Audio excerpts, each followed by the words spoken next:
Gak ada politik hukum, gak ada. Mari kita cerdaskan anak bangsa. Hukum, politik. Saya paling tidak suka hukum dipolitisir. Walaupun faktanya terkesan seperti itu. Itu fakta orang. Kalau fakta saya tidak. Hukum ya hukum, politik ya politik. Jangan hukum dijadikan alat politik. Saya nggak suka. Pembodohan anak bangsa. Jangan. Kalau bicara hukum, kita bicara hukum. Bicara politik, mari kita nggak akan berhenti. 6 tahun bicara politik, satu titik saja nggak akan bisa berhenti. Tapi kalau bicara hukum, hari ini kita bahas hasilnya tetap. Oh, masalah orang suka tidak suka terhadap sebuah keputusan hukum, itu urusan berbeda.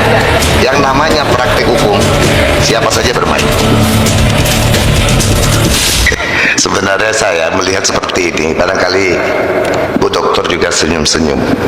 Ini kalau di zaman dulu namanya ini kasus ini, ya, apalagi pencemaran nama baik. Ini pasalnya ini pasal karet, dan hakim sama jaksa biasanya bilang, termasuk pengacara, ini kasus keranjang sampah kecil. Maksimal kurungannya 9 bulan.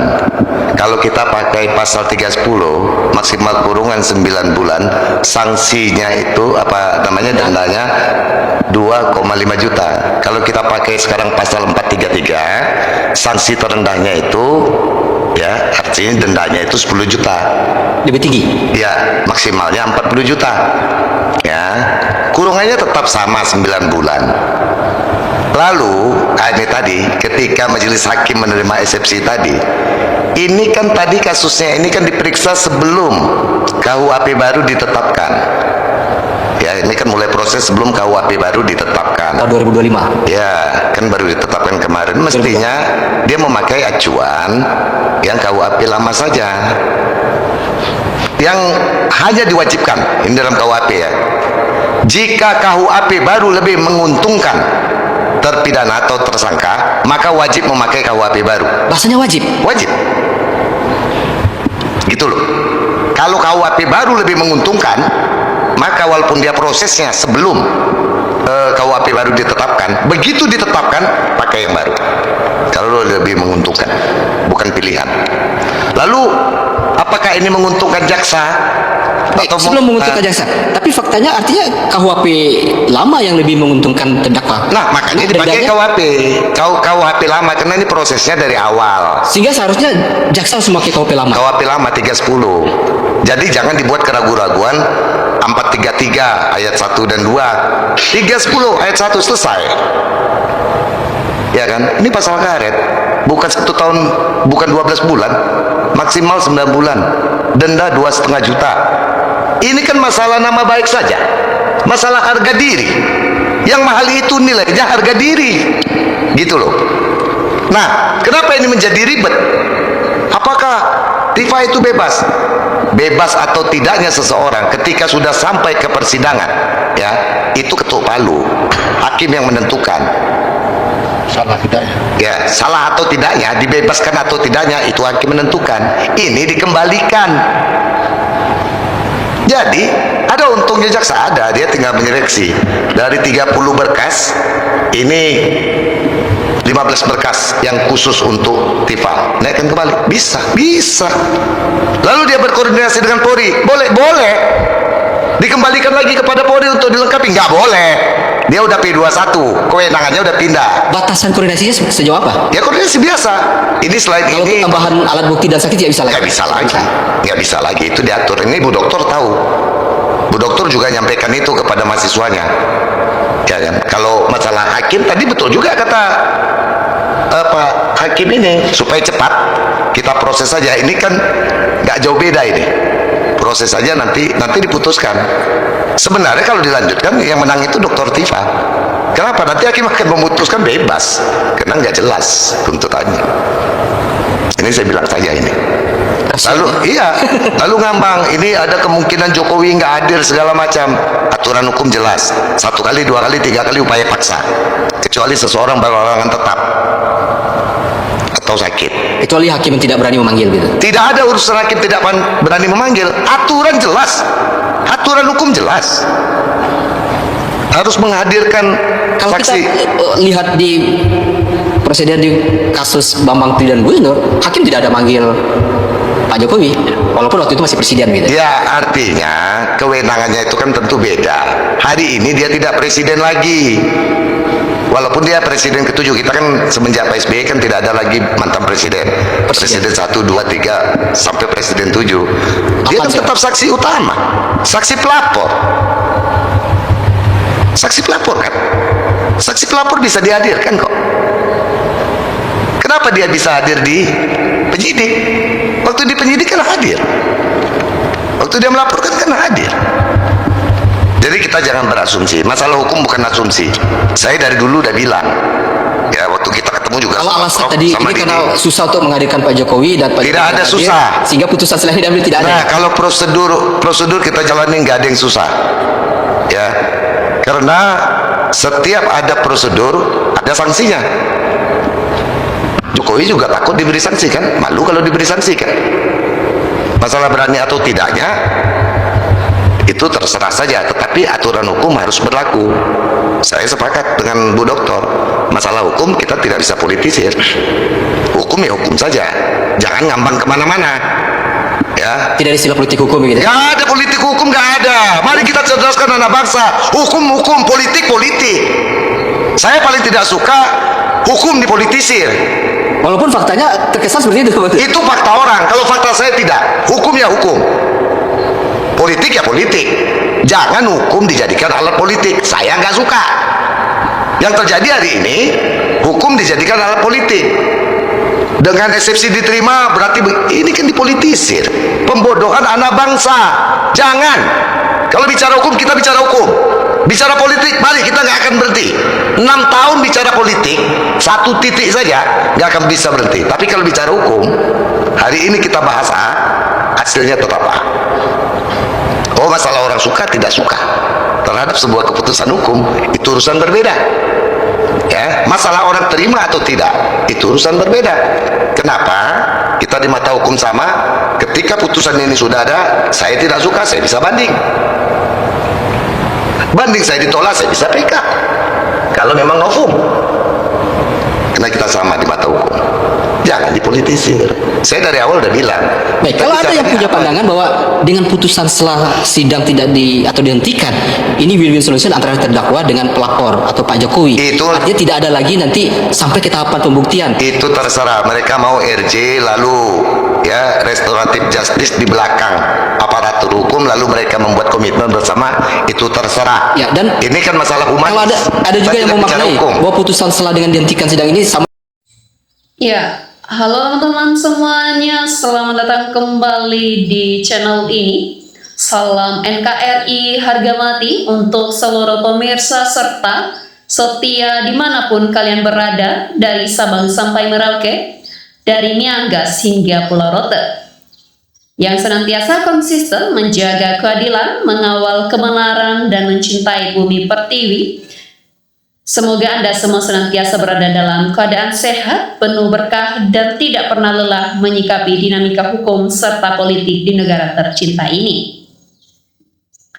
Ya, teman-teman, pada kesempatan kali ini kita akan mengupas secara tuntas, mendalam, dan belak-belakan yang mengenai sebuah momentum besar yang menjadi titik balik perjalanan peradilan di Indonesia.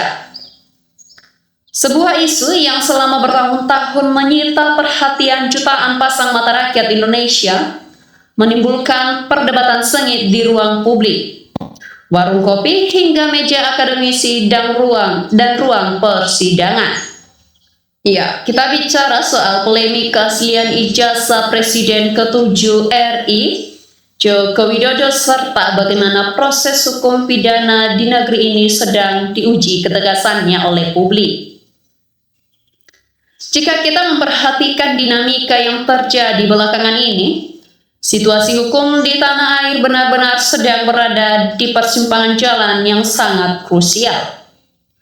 Publik tidak lagi hanya sekadar membaca judul-judul berita yang berseliweran di media sosial atau menonton potongan-potongan klip pendek tanpa arah. Masyarakat hari ini menuntut kejelasan yang real, kepastian hukum yang nyata, dan pembuktian yang transparan di hadapan pengadilan yang terbuka untuk umum. Mengapa isu ini begitu menyedot perhatian nasional?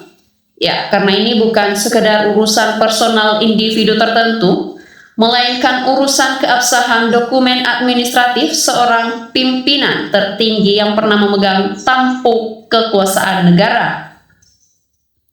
Rakyat ingin memastikan bahwa seluruh landasan administrasi kepemimpinan bangsa ini berdiri di atas fondasi yang sah, bersih, jujur, dan teruji secara hukum tanpa celah sekecil apapun.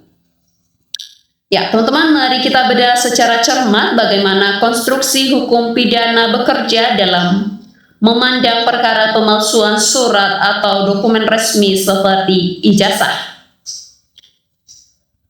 Ya, dalam kacamata hukum pidana, ketika timbul pertanyaan atau keraguan mengenai keaslian suatu ijazah, langkah pertama yang paling fundamental dan standar secara yuridis adalah melakukan permintaan klarifikasi serta konfirmasi langsung kepada institusi yang mengeluarkan ijazah tersebut. Dalam hal ini, institusi yang bersangkutan adalah Universitas Gadjah Mada.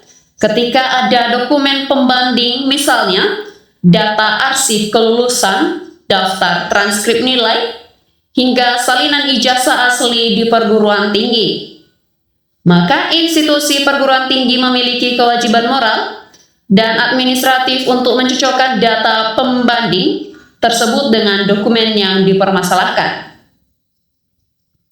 Ya, jika perguruan tinggi memberikan klarifikasi dan mengonfirmasi bahwa dokumen tersebut sah dan terdaftar sebagai alumni, secara administratif institusi telah menyatakan sikapnya. Namun masalahnya menjadi berbeda ketika keraguan publik tidak berhenti di tingkat pernyataan pers atau klarifikasi sepihak semata, melainkan bergulir masuk ke dalam ranah proses peradilan pidana dan laporan kepolisian. Ketika perkara ini sudah masuk ke ranah pidana, pengujian keaslian tidak bisa lagi sekadar mengandalkan klaim lisan atau surat keterangan biasa.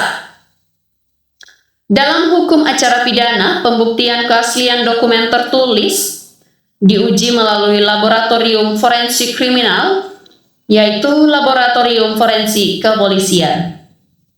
Ya, disinilah metode ilmiah bekerja melalui pengujian data pembanding, identifikasi keabsahan kertas, karakteristik tinta, stempel, hingga identifikasi pemalsuan tanda tangan.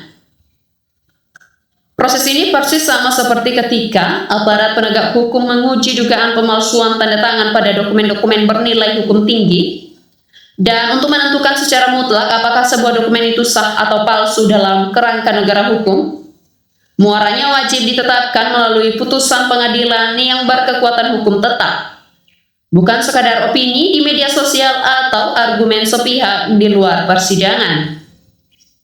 Ya, hal yang sangat menarik perhatian kita bersama dalam perdebatan hukum belakangan ini adalah penerapan Kitab Undang-Undang Hukum Acara Pidana, khususnya pasal 184 tentang alat bukti yang sah dan pasal 180 KUHP tentang pemeriksaan ulang atau penelitian laboratorium forensik oleh hakim di persidangan. Ahli hukum pidana secara tegas mengingatkan bahwa fungsi utama dari pasal-pasal pembuktian ini adalah untuk menguji material kebenaran suatu dokumen sebagai barang bukti utama di persidangan. Apabila dokumen yang diajukan tidak dapat terbukti keasliannya di hadapan hakim, atau sebaliknya jika tuduhan pemalsuan ternyata tidak berdasar, maka hukum harus ditegakkan secara adil tanpa pandang bulu. Ya, disitulah pentingnya hakim persidangan tidak hanya berfokus pada pasal pencemaran nama baik atau penghinaan semata, tetapi memprioritaskan pembuktian pokok perkara terlebih dahulu, yaitu keaslian dokumen itu sendiri. Sebab bagaimana mungkin seseorang dipidana atas tuduhan pencemaran nama baik terkait isu ijazah jika dokumen pokoknya sendiri tidak pernah ditunjukkan dan diuji keasliannya secara transparan di meja hijau. Ya, persoalan ini semakin kompleks ketika kita melihat kenyataan di lapangan mengenai alur peradilan pidana, seperti yang disampaikan oleh para pakar hukum pidana di berbagai kesempatan persidangan dan diskusi terbuka. Setiap peristiwa atau kasus hukum besar di Indonesia, terutama yang melibatkan tokoh-tokoh politik tingkat tinggi, hampir selalu diwarnai oleh benturan kepentingan politik yang sangat kuat.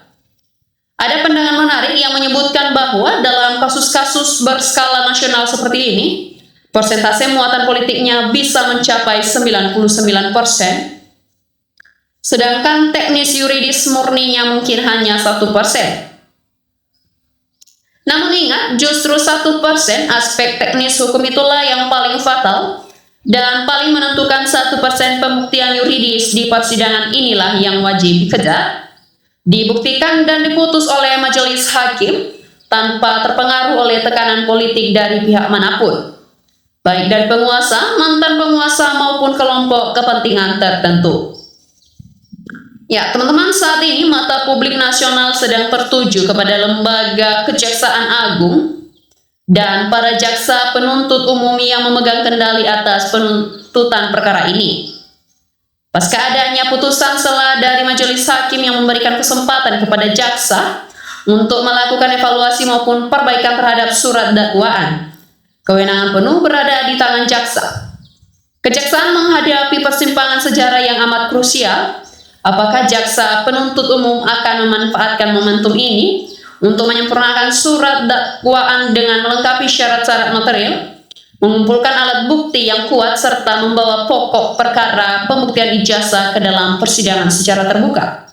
Ataukah justru jaksa akan mengambil langkah menghentikan penuntutan?